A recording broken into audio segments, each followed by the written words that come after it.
At 24, Samantha Sam Reed was no stranger to living on the edge.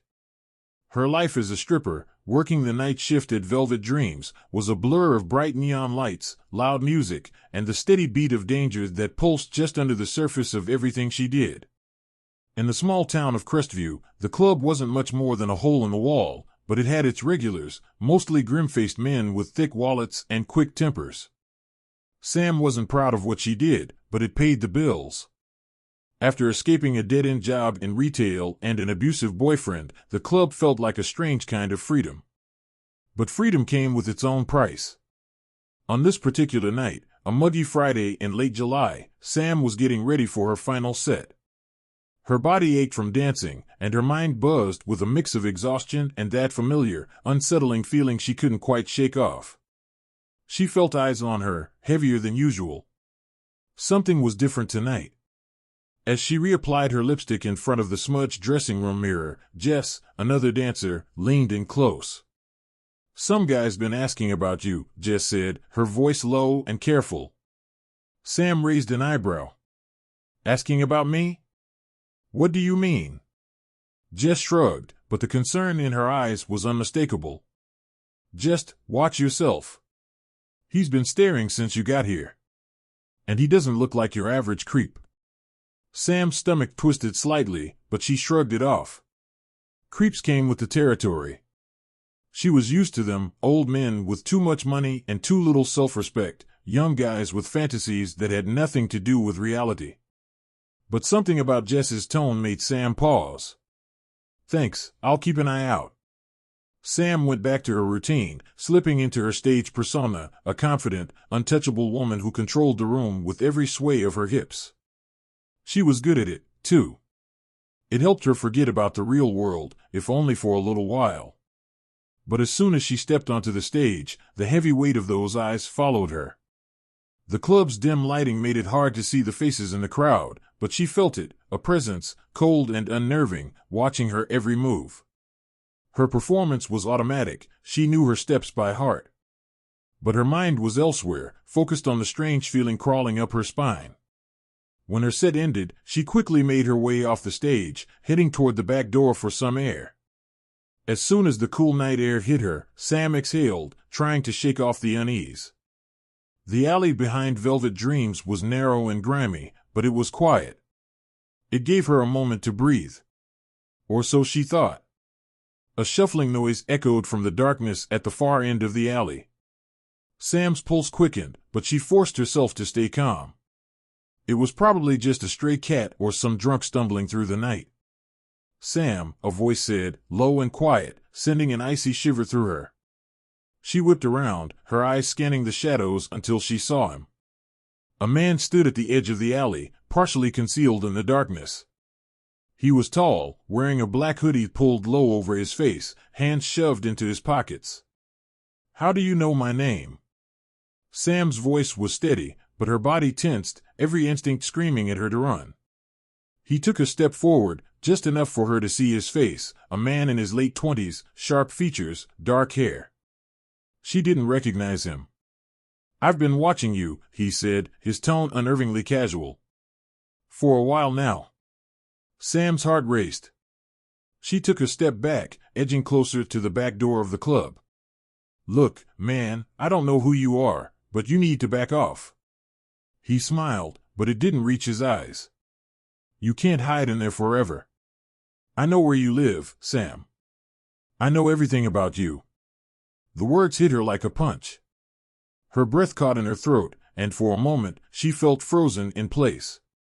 Fear gripped her, and her mind raced, trying to figure out how to get out of this situation.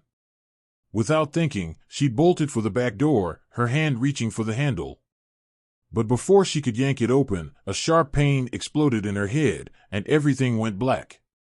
When Sam came to, her head throbbed, and her vision swam as she tried to make sense of where she was. The room was dark, lit only by the flickering glow of an old lamp in the corner.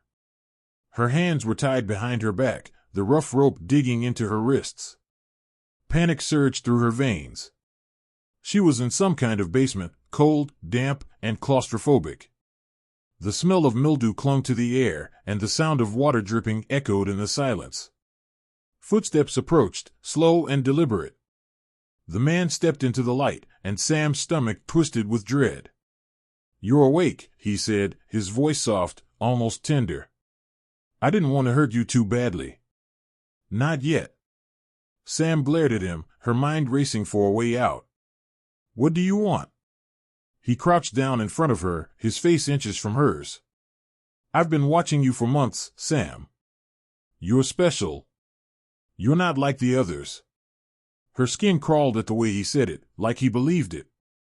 "You're insane," she spat. He smiled again, that same cold, empty smile. "Maybe. But you and we're connected. Don't you feel it?" Sam's heart pounded in her chest. She had to keep him talking, buy herself time to figure something out.